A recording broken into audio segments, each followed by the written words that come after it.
Hi, I'm Dominic Kalms. I'm the founder and CEO of Be Generous. Be Generous is the first ever philanthropic credit product which allows someone to donate now, pay later. The nonprofit gets all of the capital up front.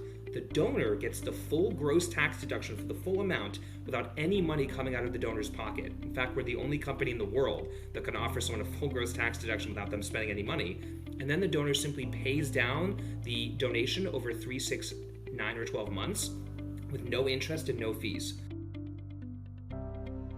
I ended up going to Capitol Hill and spent some time there. Incredibly interesting. And then ultimately just had the same sort of revelation, which is I'm really not helping anybody here. Politics is all sort of backroom deals and scratch my back and I'll scratch your back. And I didn't feel like I was doing any good. I was very much looking for this intersection of profit and purpose. That is what I was drawn to. I wanted to do innovative things in the private sector, but I also wanted to do something that had a positive externality in the world. I want to build the first ever philanthropic credit product, which instead of allowing someone to buy now, pay later, allow someone to donate now, pay later.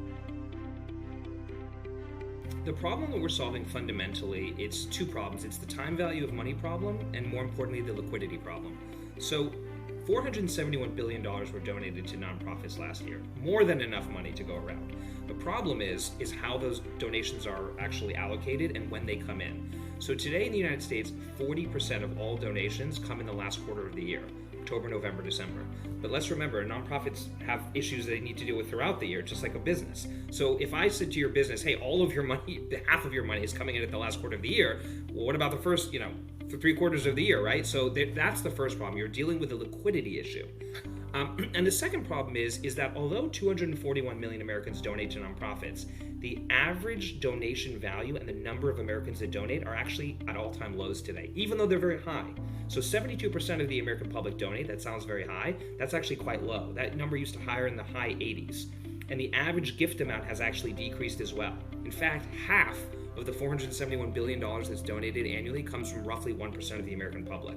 But what's interesting is that when you look at studies and polls around charitable giving, about 73% of Americans say, I want to give more, but I'm constrained by my current cash position. Biggest surprise by far was the extremely incredibly good reaction from the lending side of the marketplace. So when you go out and you tell somebody, I want to create the first ever philanthropic credit product, an entirely new asset class, and I want to give money away to people that are giving money away, you get a lot of people saying that's insane. And my presumption, of course, was, okay, we're going to have to talk to hundreds of banks before this happens. I am not kidding. We talked to one bank, the first bank we ever spoke to. 2 weeks later, they're like, we're in. And so it was just incredible. The first ask is that we are rapidly scaling up our team. I would say if somebody has experience working at a venture-backed startup, is passionate about this space, and is willing to work hard and work with an incredible caliber of team members, come join us. The second area is nonprofits. We have an incredible roster of nonprofits that have indicated that they would like to use the product, several hundred in fact. But we're always looking for more, of course. Our goal is scale. And so to the extent that people in the community are on nonprofit boards or know nonprofits or supporters of nonprofits, we'd love to talk to them. We've raised about $8 million of capital, and we're looking to raise another $2 million for an even $10 million, at which point we will stop raising until our Series A. So if anyone's interested from a capital raising side and being on this journey, please let us know.